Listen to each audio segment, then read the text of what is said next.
Good evening, Carmen. How are you doing? I'm great. How are you?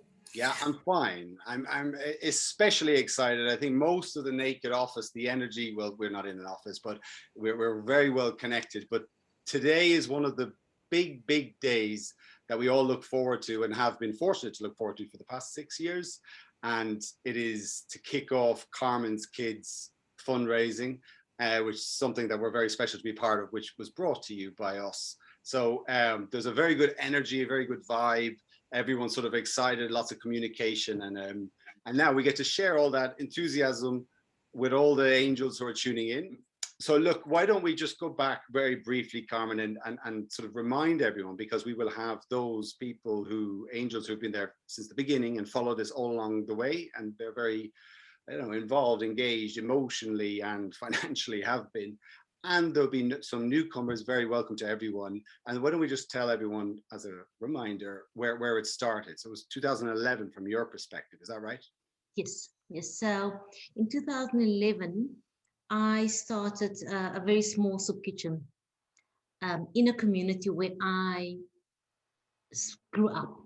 So I knew there was a need, and I started with between 300 and 500 cups of soup 3 times a week to children. At that point, that was the only disposable income I had from month to month. So it was about really budgeting and making sure. So I always said never less than 300, because I knew that the was and will probably continue to be a big need in that community for food, especially to children. Now, when we started the campaign, when I started with 3 schools, and then it grew to 4 schools. But that was, like I said, only the cup of soup. And then in 2015, on what do you call the winter tour? I'm always confused. What is that tour? Is it the winter It was tour? a summer tour, was it not? I think. That's early in the year. It's July, June, yeah. July. Yeah. So I was sitting next to Ayman. I'll always be very thankful to Ayman for initiating this campaign to have grown so far. And I was just talking to him about, well, he mentioned that Naked does a free food Friday. And whatever they spend on staff, they then donate to a charity. And he asked me, do you have any charities in South Africa? There's lots. I would love to tell you about my soup kitchen, because we just closed it down because of funding problems. And I told him, and he gave me some funds, and we could feed for another 2.5 months this cup of soup to kids. And I guess he was just so impressed, and he shared it with everybody in the office, and everybody was like, how can you do that with that kind of money? And I said, in South Africa, money goes a long way. And bang, it started. He said, can't we do more? Can't we involve the angels? Can't we get people to buy into, the fact that there is a need? And in 2015, we had the first fundraiser, and there was such a lot of red tape, Ray, getting permission from government to feed at schools. They know there's a need, but we had to get permission to feed at schools. And we started in that year with 3,060 kids. We grew every year. We grew in 2020.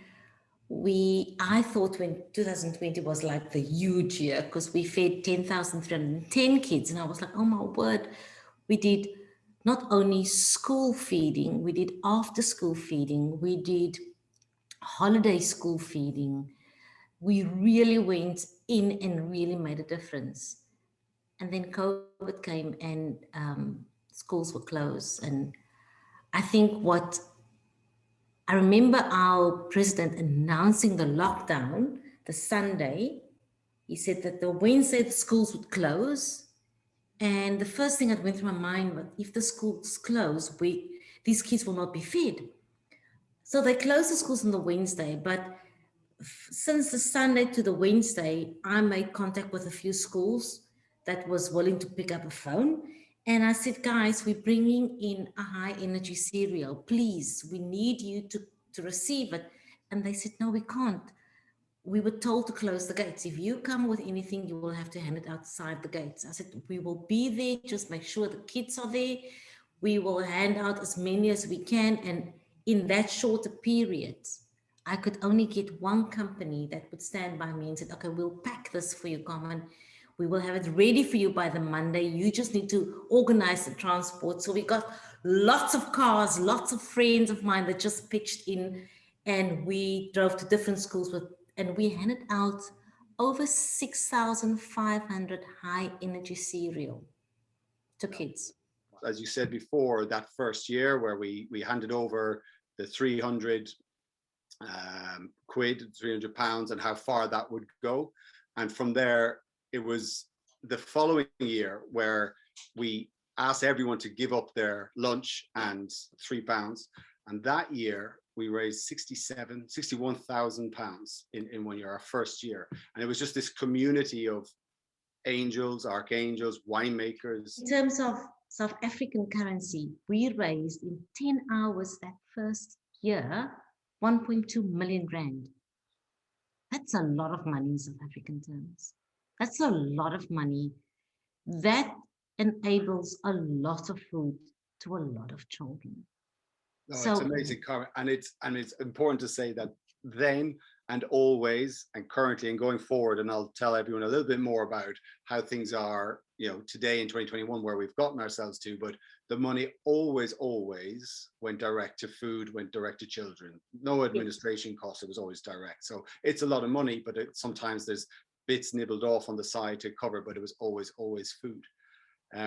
It's an incredible amount, and that is purely the generosity of individuals around the UK, and actually some winemakers as well. I remember Katie Jones and Nina Stocker, Claudia Small, all just giving up their lunch, £3, and donating. So it was an amazing initial first movement, and that has, you know, snowballed, and we are where we are today. You know, Naked has always been for the winemaker that cannot, you know, financially support or bring out a wine on its own label.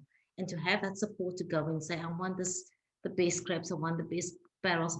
This is exactly the same that happened here. We had the backing of the angels because of the funding, and we could go in and say, we want you to help us. We want this. We have the money. We need to feed these kids. We need to feed these people. And that made a huge difference. So I cannot thank the angels enough for making and putting us in a position to make this possible. This I promise you, if I look at this, listen, there's a lot of charity work going on at the moment in South Africa. There's a lot. But if I look at the huge impact we, as such a small, we that started with 300 to 500 kids, are making now because of this financial backing from the angels. It's crazy. It's incomprehensible. You think about it. If I tell people what we do, they're like, it's impossible. I can show you. We are doing amazing work. But a very important piece has happened since the last time we did this. I think it was March last year. Straight after that, we realized, okay, there's more we can do, but really there's an easy win, though it was not easy. But today, for anyone who wants to donate, we have, after a year of a lot of paperwork, we've made it easy for people to gift aid. And that was the establishment of the Naked Wines Charitable Trust. So we have a charity, Naked Wines established a charity. But the key word, the key element that we have now, and I'm going to pause for effect, so it really comes across quite sort of serious and emotional like they do in the movies. So what we really have now is gift aid. We have gift aid. Gift aid is where it's a brilliant thing that that the UK has in place, is that if you are a registered charity, you can apply for gift aid, where the government will add 25% of the value that you donated if you're a registered taxpayer or eligible for gift aid. I understand that quite well. If you give me 100 rand, you get another 25 rand donated by the government. Wow, that is Really? So if you're not in, you can't win. So it was very essential that we got stuck in and put it in place. So who are the people? You mentioned over 30 different kitchens around. So who are the folk that are making it happen? That's a lot of people. Yeah, so it's 39 kitchens in 33 communities. And it's people that a lot of the people would either make contact with us, because what we did, we put something out on Facebook and said, we have fed kids at school before. We don't know how to reach these kids. We need these kids to be fed. If you want to start a community kitchen at your house, we are willing to support you on this. So a lot of the people came through like that.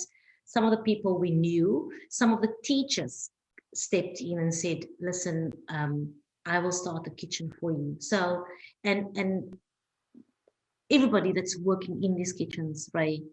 Because I said again, guys, we are here, we want to make a difference, but we're not going to pay people to feed people. So, and everybody was, no, we work as volunteers, because if we can cook the food, then we can give a plate of food to our own children as well. So everybody that's working for us or that's cooking the meals is volunteers. When you stand there and you,